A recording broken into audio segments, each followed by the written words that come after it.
আসসালামু আলাইকুম। Hello guys, hello বিয়ার্স। আপনারা দেখরা বন্ড বাবার আস্তানা ভাঙ্গ হইছে।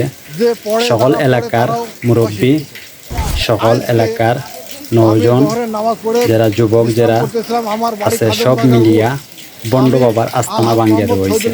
আপনারা এই ভিডিওটা দেখোকা আর এই ভিডিওটা বেশি করে শেয়ার করে দোকা, অন্যর কাছে পৌঁছে দোকা। যারা কোরআনের বিরোধিতা করে, যারা ইসলামের বিরোধিতা করে, তারা হলো নাস্তিক, তারা মুসলমানের দুশ্মন। তাদেরকে আপনারা প্রশ্রয় দিবা না। এই বন্ড বাবার আস্তানাগুলা যতখানো আছে সবগুলা ভাঙ্গিয়া দোকা। যারা মুসলমান আছেন, আপনারা যারা কোরআনের বিরোধিতা করে তাদের বিপক্ষে দাঁড়াইয়া এদেরকে ধ্বংস করে দোকা। আসসালামু আলাইকুম। ঘটনাটা কি? এই আমার প্রথম দর্শন দেখি আমি আশ্চর্যিত হয়েছি যে এই লোক এত বড় একটা আস্তানা গড়েছে এবং সে বলতেছে যে কোরআন যে লিখেছে সে অশিক্ষিত, যে পড়ে যারা পড়ে তারাও অশিক্ষিত। এই কথার ফেসবুকে দেখে মানুষ প্রতিষ্ঠিত হয়ে এই একটা ঘটনা ঘটিয়েছে।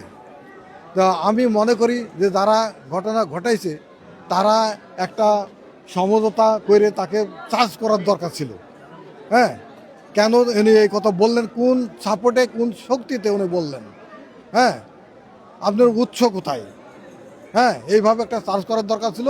তারপরে যদি না মানে তার জনতা তো ঠেকাতে পারবে না, কারণ জনগণের ক্ষমতার উপরে কোনো কিছু নাই। যে ঘটনাটা ঘটিছে এটা অনাকাঙ্ক্ষিত এবং যার জন্য ঘটিছে সেও দায়ী, মূলত সেই দায়ী।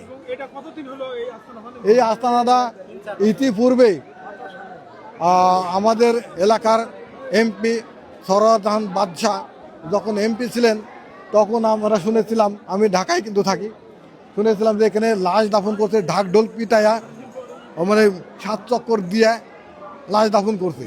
এই নিয়ে একটা গণ্ডগোল হয়েছে। হওয়ার পরে ওই তৎকালীন যে এমপি ছিলেন তিনি মোটামুটি একটু সমঝোতা করে এটা করে দিয়েছে, সমাপ্তি করছে।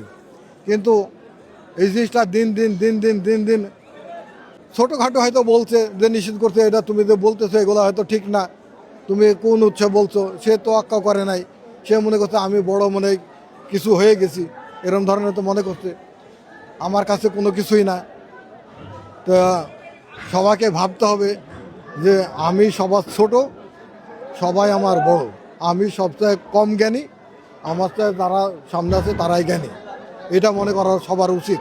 দীর্ঘদিন আমি বাংলাদেশ সেনাবাহিনীর অবসরপ্রাপ্ত একজন সদস্য,